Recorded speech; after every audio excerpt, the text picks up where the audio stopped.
C'est l'histoire d'un petit gars de l'Arkansas devenu le 42e président des États-Unis. Ma vie, Bill Clinton, merci infiniment d'être avec nous pour cette émission. Ce livre est un événement. On a l'impression, quand on lit ce livre, extrêmement touchant à certains moments, notamment quand vous racontez votre enfance.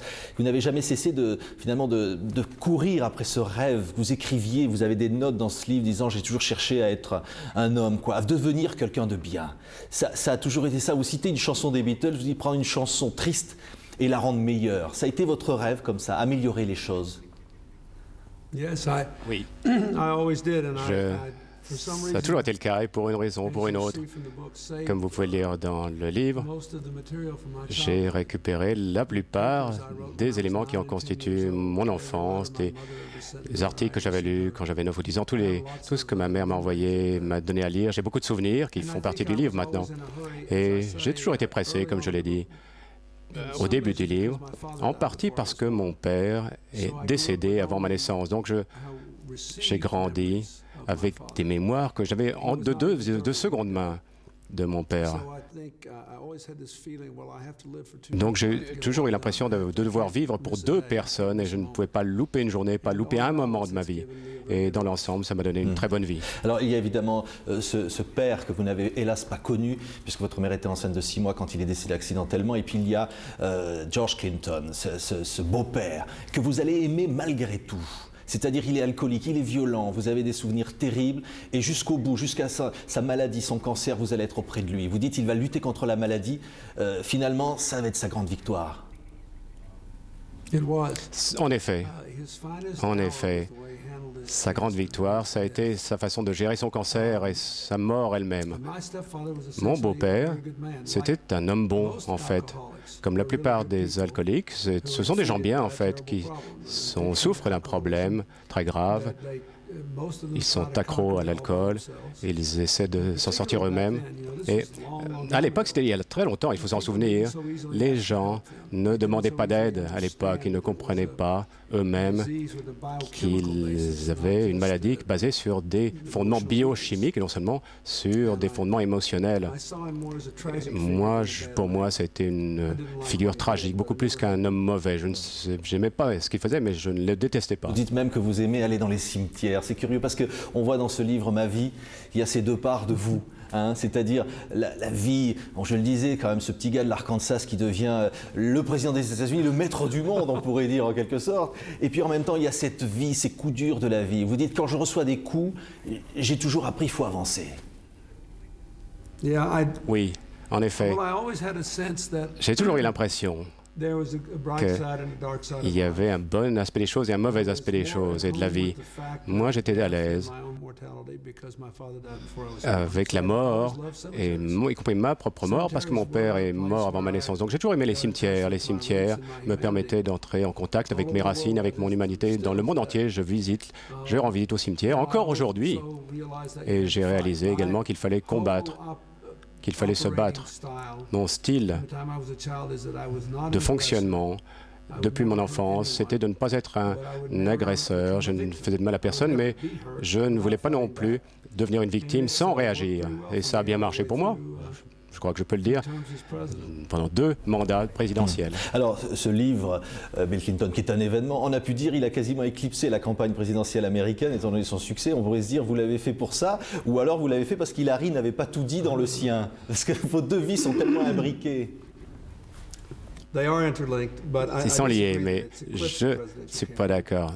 Ça n'a pas éclipsé la campagne présidentielle. J'ai essayé de faire publier ce livre à l'heure actuelle parce que je savais que c'était un moment calme. Les Américains ne peuvent pas penser constamment pendant un an entier à cette campagne présidentielle, pendant 9 mois. Donc, ce livre serait sorti aux États-Unis avant la convention démocrate en juillet et la convention républicaine en septembre. Donc, c'est ce que j'ai essayé de faire que les gens en débattent calmement, essayer de montrer aux gens comment les partis républicains et démocrates se réforment, quelles sont les conséquences pour les Américains moyens. Moi, je voulais écrire un ouvrage qui soit compris par les citoyens ordinaires et qui leur permettrait de mieux connaître la politique d'une certaine façon. Mais ensuite, évidemment, cet ouvrage s'éclipsera, sortira de la scène à mesure que la campagne prendra de l'ampleur. Donc, en septembre, je reviendrai de cette tournée et j'irai en Asie. Ce livre, il nous parle de votre vie, mais c'est aussi l'histoire de l'Amérique. Et c'est une autre Amérique, on a l'impression, par rapport à aujourd'hui. C'est une Amérique forte qui n'a pas besoin de faire trembler le monde. C'est une Amérique généreuse qui cherche la conciliation. Il y a aujourd'hui une autre Amérique. Ça vous fait de la peine quand vous voyez l'image aujourd'hui de l'Amérique. C'est une Amérique guerrière, c'est une Amérique dominatrice. Je le regrette. Je regrette que l'Amérique ait cette image. Je pense que cela vient en grande partie des débats sur l'Irak, des conflits, non seulement les débats, mais la condamnation que le gouvernement actuel a émis contre les Français qui n'étaient pas d'accord avec nous. En même temps, une action unilatérale, sortir des traités de test ban, des traités de Kyoto également, la situation climatique internationale. Et je le regrette donc, parce qu'en fait, cette administration n'a pas été entièrement unilatérale. Par exemple, ils ont pu obtenir plus de fonds de la part du Parti républicain que moi, je ne l'ai pu le faire pour combattre le sida. Donc, ils ont fait de bonnes choses, mais la rhétorique, les actions importantes menées unilatéralement et les condamnations des gens qui n'étaient pas d'accord avec nous, tout cela nous a séparés du monde. Nous devons guérir cette situation. Vous parliez tout à l'heure, en quelque sorte, en vous, du bien et du mal qui existent en vous, parce que vous avez vos faiblesses. Je veux dire, en France, vous êtes très populaire, et c'est aussi pour ces faiblesses qu'on vous aime. Aujourd'hui, il y a George Bush, président, qui, lui, parle de l'axe du bien et de l'axe du mal. En quelque sorte, vous voyez ce que je veux dire? C'est-à-dire, c'est une autre situation. C'est une situation de confrontation. Écoutez, il y a du bon et du mauvais dans la vie, mais la vérité, c'est la suivante. La plupart des problèmes que nous rencontrons dans la vie ne peuvent pas se classer en deux catégories. La plupart des gens, la plupart des problèmes sont complexes, ce sont des caractères tridimensionnels. Et je pense que l'une des choses sur les Américains, c'est qu'ils aiment créer des mythes, ils aiment déifier ce qu'ils aiment et démoniser ce qu'ils n'aiment pas. Moi, j'aime bien dire des histoires, raconter des histoires. C'est pour ça que j'ai raconté celle de ma vie, parce que je pense qu'il est important que les gens apprennent à gérer toutes ces choses, bonnes et mauvaises, qui surviennent dans le monde, et ensuite essayer de concilier, essayer de développer du consensus pour une action positive. C'est différent d'une philosophie politique, c'est une approche de la vie, en fait, que j'ai essayé de transcrire. Vous parlez du Vietnam dans ce livre, de votre expérience, de la douleur que ça a représenté pour vous, de dire votre soutien, évidemment, à votre pays, et en même temps votre horreur de la guerre. Vous diriez aujourd'hui, par rapport à ce qui se passe en Irak, c'est la même chose? Est-ce qu'on pourrait dire, avec un Michael Moore, par exemple, un film Fahrenheit 9/11, qui a du succès en France, qui montre une autre image de l'Amérique, ça vaudrait le coup aujourd'hui pour un soldat américain d'aller risquer sa vie en Irak? Est-ce que ça a un sens? Eh bien, pour moi, les choses qui nous gênent concernant l'Irak, ce sont les suivantes, 2 ou 3 choses qui m'ont moi-même perturbé. J'étais tout à fait en soutien du président Bush quand il allait en guerre, comme l'a fait au début plutôt, lorsqu'il s'agissait de faire entrer les inspecteurs, parce que tout le monde pensait que les Irakiens avaient des matériaux chimiques et biologiques qui restaient. Nous ne voulions pas tomber entre les mains qu'elle tombe entre les mains des terroristes. Ce qui m'a gêné, c'est qu'ils n'ont pas laissé les inspecteurs terminer leur tâche avant de lancer une attaque. Ce qui m'a gêné, c'est qu'ils ont utilisé l'autorité des Nations Unies, mais ce qu'ils voulaient vraiment, c'est attaquer pour d'autres raisons. Ils pensaient qu'ils aient des armes ou pas.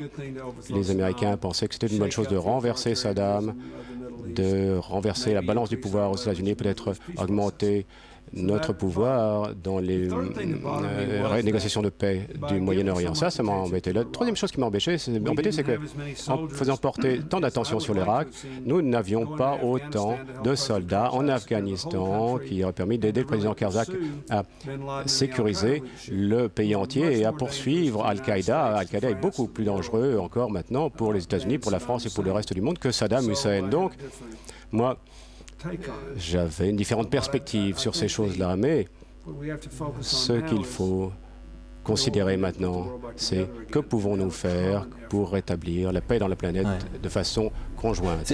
George Bush dit « Le monde est plus sûr depuis la guerre en Irak ».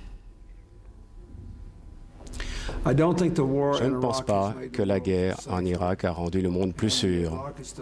L'Irak reste un pays très dangereux, mais je pense que les États-Unis et l'Ouest sont peut-être en position plus sûre à l'heure actuelle pour d'autres raisons. Je vais vous expliquer pourquoi. Tout d'abord, la collaboration internationale contre le terrorisme a augmenté. On a détruit 20 cellules d'Al-Qaïda. Les critères en matière de défense du pays ont augmenté. Mon Congrès a fait passer une loi hier qui augmentera notre capacité à gérer les menaces d'attaque biologique. Donc je pense que petit à petit, nous nous équipons mieux pour combattre la terreur. Mais je ne suis pas d'accord quand on dit que l'Irak a contribué à cette situation et à améliorer les choses. Alors ceci dit, je pense que le monde sera meilleur si l'Irak maintenant réussit à s'établir comme pays pacifique, représentatif. Et le fait que les États-Unis soient revenus aux Nations Unies, on a un nouveau coordinateur qui est un musulman pakistanais. Donc tout cela est une bonne chose. Donc je pense que maintenant tout le monde dans le monde doit revenir pour participer, pour essayer de rendre la situation irakienne favorable. Alors qu'on soit d'accord ou pas avec la guerre, de toute façon, si l'Irak devient un pays plus démocratique, plus humain et non agressif, tout cela sera meilleur pour le Moyen-Orient et plus pour les Irakiens. Kerry, s'il était élu, mettrait un terme à cette opération? Je pense que l'opération, eh bien la France et d'autres y ont fait opposition. Il y a un gouvernement intérimaire à l'heure actuelle, reconnu et sanctionné par les Nations Unies. Il y a maintenant un nouveau coordinateur des Nations Unies qui est déjà là-haut, qui est en chemin. Donc, l'aspect unilatéral de l'application américaine disparaît, s'estompe petit à petit. Mais je pense que si John Kerry était là, il laisserait suffisamment de troupes en Irak pour permettre au gouvernement irakien de s'installer. S'ils le permettent, il laisserait des troupes donc pour essayer de stabiliser la situation. Mais je pense qu'également, il encouragerait l'implication de davantage de pays, peut-être de l'OTAN et d'autres organismes. Et peut-être il dirait clairement que nous ne souhaitons pas contrôler les contrats, toutes sortes de choses comme cela. Plus nous pouvons internationaliser l'Irak, plus nous réussirons. Alors, vous dites dans ce livre, vous avez eu des regrets, bien sûr, de ne pas avoir mis fin aux agissements de Ben Laden. Et puis, un autre regret, il y a cette image extraordinaire de cette poignée de main Rabin-Arafat. Et puis, vous dites clairement que Yasser Arafat, avant la fin de votre mandat, il a laissé passer une chance historique d'accepter un accord avec les Israéliens, ouvrant la voie à l'arrivée d'Ariel Sharon aux affaires en Israël. Vous diriez par contre aujourd'hui que les États-Unis devraient rééquilibrer leurs relations. Est-ce que Yasser Arafat ne devrait pas être, j'allais dire, remis en selle d'une certaine façon par rapport à la construction du mur, par rapport à la situation explosive dans cette région? Alors, je vais répondre séparément à ces questions. Tout d'abord, Arafat a fait beaucoup de bonnes choses lorsque, de ma présidence, il a signé un accord avec Rabin en 1993.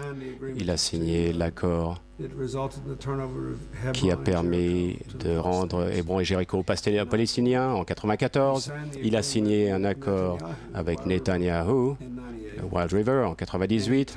Et il m'a dit que nous allions signer un accord en 2000.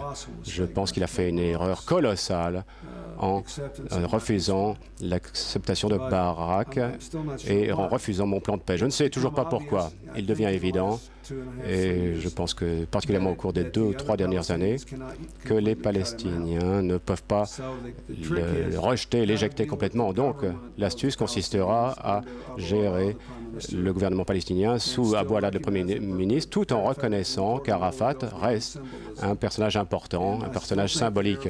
Et je pense que nous aurons une autre occasion de créer la paix dans cette région. Quand Shimon Peres participera au gouvernement d'unité nationale avec Ariel Sharon, je pense qu'à ce moment-là, ils se retireront de Gaza, ils viendront à la rive gauche au point où le mur a été construit. J'ai des conceptions différentes sur le mur que beaucoup de partisans de la paix. Tant qu'il est absolument clair que ce n'est pas une frontière finale, que les Israéliens restent préparés à négocier selon les Nations Unies, ce qui veut dire qu'à un moment donné, le mur sera détruit ou déplacé, tant que la Cour suprême israélienne ne est respectée et que les Palestiniens ne gênent pas la vie palestinienne, eh bien ce mur sert à réduire le nombre de victimes, tant du côté israélien que du côté palestinien. Quand l'intifada a commencé, en septembre 2000, il y a eu 900 morts israéliens et contre 3000 Palestiniens dont l'âge moyen avait été de 18 ans. Donc les victimes sont aussi palestiniennes. Si le mur dérange leur vie, dérange la vie des Palestiniens, et si c'est quelque chose qu'on leur jette au visage, je suis contre. Mais si cela peut aider à sauver des vies humaines, une mesure temporaire, pas une frontière permanente, à ce moment-là, le mur contribuera à créer un climat dans lequel les Israéliens se sentiront plus en sécurité et pourront plus facilement redonner à la rive gauche aux Palestiniens, la Cisjordanie aux Palestiniens. Et je pense que c'est ce qui se produira. Pour revenir sur le livre, M. Clinton, il y a une certaine image que vous avez véhiculée. Vous citez, je le dis au début, beaucoup de chansons. Il y a la musique. Il y a une certaine image finalement, cette image de l'Amérique dont on parlait il y a quelques instants, une certaine joie. On se souvient de votre fou rire avec Boris Yeltsin, vous en parlez dans ce livre, finalement de ce président russe, voilà, de vos relations avec finalement les chefs d'État. Vous dites beaucoup, il y a beaucoup d'anecdotes dans ce livre. C'est-à-dire qu'on peut faire de la politique comme ça, avec un certain bonheur. Écoutez, on est bien obligé, vraiment. Les gens, tels que je le vois, sont arrivés au pouvoir, non pas par accident, mais parce qu'ils étaient des gens qui travaillaient dur, qui étaient compétents, la plupart étaient honnêtes, ils étaient engagés dans leurs fonctions. Moi, j'aime développer des relations personnelles avec eux. S'ils n'étaient pas d'accord et s'ils essayaient de défendre leurs intérêts nationaux, eh bien moi les miens aussi. Ceci dit, moi, j'avais une relation personnelle avec le président Mitterrand. J'avais développé des relations avec le président Chirac. Nous étions très bons amis. Nous sommes toujours très bons amis, même si nos politiques sont différentes. J'ai développé des relations personnelles avec d'autres personnages politiques. Je pense que c'est bon. Je ne pense pas que c'est mauvais, parce que cela n'empêche pas les présidents de veiller à des intérêts différents, mais cela adoucit les angles en politique et beaucoup de gens restent mes amis aujourd'hui. Et alors, sur ces affaires d'attaques permanentes contre votre vie privée, venant notamment des Républicains, vous dites très clairement, derrière cela, il se cache finalement une autre vision de l'Amérique, une vision puritaine, une vision où les libertés sont restreintes. Mais vous avez été toujours attaqué comme ça ne vous a pas donné à certains moments, pendant l'affaire Monica Lewinsky, Paula Jones ou d'autres, envie d'arrêter, de vous dire c'est ma vie avec Hillary qui doit privilégier tout? Écoutez, si vous voulez dire que je voulais abandonner la présidence, la réponse est non. Parce que je ne pouvais pas les laisser gagner. J'ai toujours été attaqué personnellement, mais c'était des attaques d'une nature différente. Lorsque j'ai débuté en politique, la presse n'était pas encore assoiffée de cette sorte d'attaque personnelle. Ils savaient ce que le public voulait entendre dans la presse, mais ça n'allait pas si loin. Quand on a commencé à m'attaquer personnellement, comme on l'a fait, cela a accru ma détermination à rester, parce que si j'avais cédé à ces attaques personnelles, à ce moment-là, l'emploi du temps politique de l'extrême droite aurait été avancé et tout ce que j'aurais promu aurait été repoussé. Donc je ne cherche pas d'excuses pour moi-même, mais ça n'a rien à voir avec mon comportement présidentiel ou sur le bien et le mal pour le peuple américain. Je n'ai jamais envisagé d'abandonner. Je voulais que tout le monde sache que s'ils pensaient me chasser par la force de mon mandat, eh bien, ils faisaient une grave erreur. Tant que le peuple américain restait derrière moi, je resterai. Peu importait la douleur que je souffrais, je restais. Hillary ne voulait pas que j'abandonne. Ma fille ne voulait pas que j'abandonne. En ce qui concerne l'affaire Lewinsky, ma femme, ma fille était plus enragée par ces attaques personnelles contre moi. Donc j'étais soutenu par ma famille, j'étais soutenu par le peuple américain, et donc nous avons tous ensemble convaincu. Au bout du compte, nous avons gagné. Et en France, vous étiez soutenu. Savez-vous que on n'a pas compris finalement tout cela. C'est-à-dire, on aurait presque tendance à dire que vous étiez encore plus populaire de ce qui vous arrivait d'une certaine façon. C'est-à-dire qu'on a la conscience que ça fait partie de la vie. On n'a pas compris, si vous voulez. C'est vrai, il y a eu le 11 septembre. Ensuite, comment l'Amérique, à ce moment-là, a pu vivre un tel psychodrame sur elle. C'est pas le signe finalement d'une crise morale? Je pense qu'il s'agissait plus d'une crise politique, dans notre pays au moins. Lorsque nous changeons considérablement notre façon de travailler, notre façon de vivre, et nous avons beaucoup évolué depuis 1989. Nous sommes passés d'un monde de guerre froide à un monde sécurisé, indépendant, dominé par des armes de destruction terroriste massives. Nous sommes passés d'une ère industrielle dominée par l'Europe, les États-Unis et le Japon à un monde de technologie mondiale. Tout ce qui se passe comme ça mène à des combats politiques, et ces combats parfois deviennent très personnels. Et parfois, donc, j'ai été sur le côté récepteur de moments historiques, mais j'ai décidé de faire face et nous l'avons fait. Merci, Monsieur Clinton. Il y a eu des images au moment où vous avez quitté le pouvoir. On vous voyait finalement vous ennuyer comme un retraité vis-à-vis de votre femme qui sera peut-être présidente des États-Unis en 2008. Hein? Vous dites ce livre s'appelle Ma vie, mais on sait bien que votre vie n'est pas terminée. Qu'est-ce que vous voudriez d'une part qu'on retienne de votre image de président, et puis finalement, on a l'impression que vous n'arrêterez jamais en fait. Pas de retraite. Alors tout d'abord, souvenez-vous-en, si vous le voulez bien, j'ai essayé d'assembler le monde, de laisser le monde dans un bon état et d'aller de l'avant dans le siècle suivant, que les gens soient pauvres, riches, par-delà les frontières, par-delà le racisme. Pour voir de l'avant, j'espère que le sénateur Kerry gagnera. S'il gagne, nous œuvrerons pour lui, moi et mon épouse. Mon épouse est également extrêmement compétente, je la soutiendrai. En ce qui me concerne, une fois que cette tournée promotionnelle pour ce livre se termine, je deviendrai un serviteur public dans une organisation non gouvernementale. Je travaille sur le sida, je travaille sur la protection économique des communautés défavorisées, je travaille à des programmes d'éducation, j'œuvre à la compréhension mutuelle entre les peuples et entre les races. Donc je reste occupé, j'espère que je fais beaucoup de bonnes choses. En tout cas, je profite bien de ma vie. Merci, Monsieur le Président. Bill Clinton, Ma vie est publié chez Odile Jacob. C'est un livre événement. C'est l'histoire de l'Amérique, c'est votre histoire et c'est souvent très touchant. Merci d'avoir été avec nous.